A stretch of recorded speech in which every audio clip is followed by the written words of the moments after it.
Hello, this is Math 2270 coming to you from the College of DuPage during the summer of 2020, and the topic of this lecture is linear homogeneous differential equations with constant coefficients.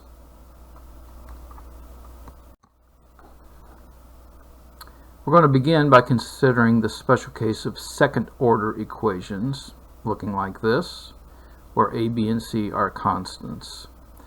If we try to find a solution of the form y equal e to the mx, where m is a constant, then after substitution of this, the first derivative, and this, the second derivative, equation 2 becomes this, and e to the mx can factor out.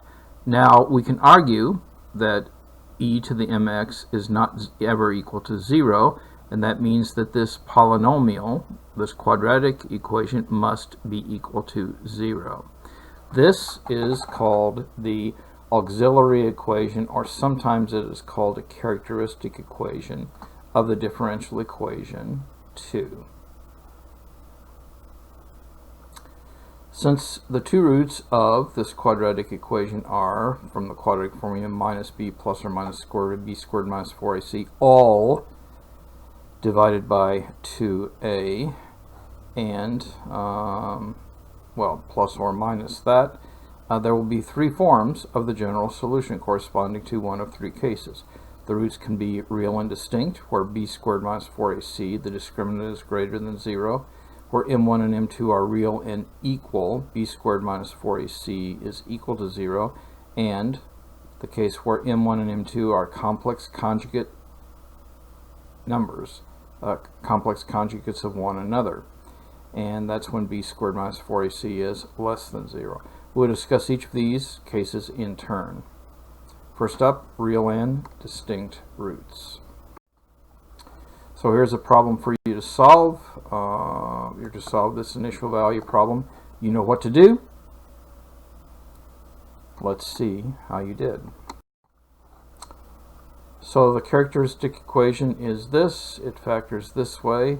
That means the roots are going to be, not the roots, but the solutions to the equation are going to be e to the minus 8t and e to the minus 3t.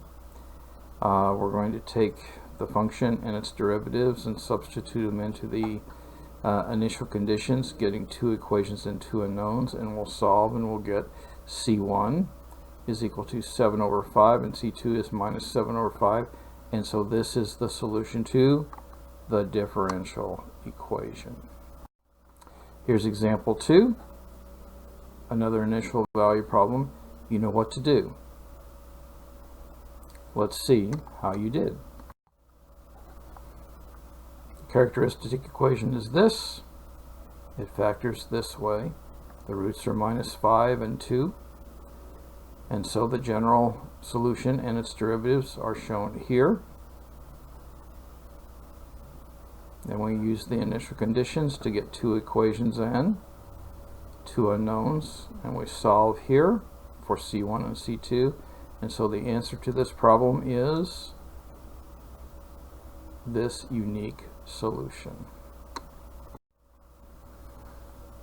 Here's another example, another initial value problem. Again, different kinds of factoring are being demonstrated here. You know what to do. Let's see how you did. The characteristic equation is factored thus. So these are the two roots. So the general solution and its derivatives are this and this.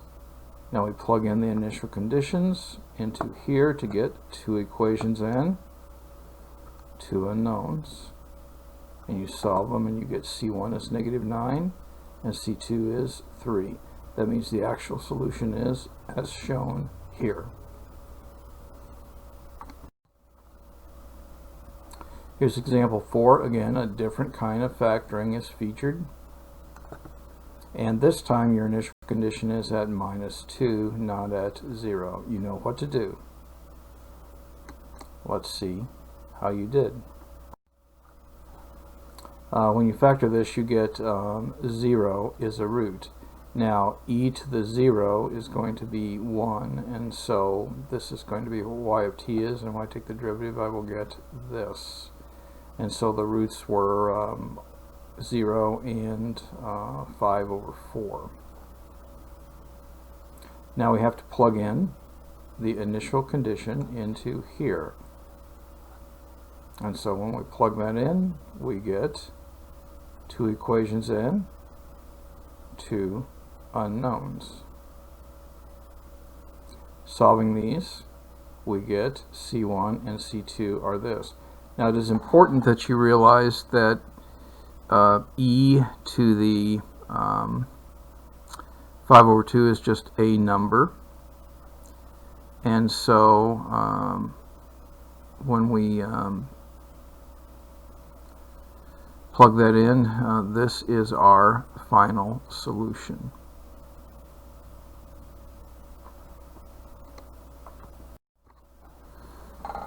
Example 5.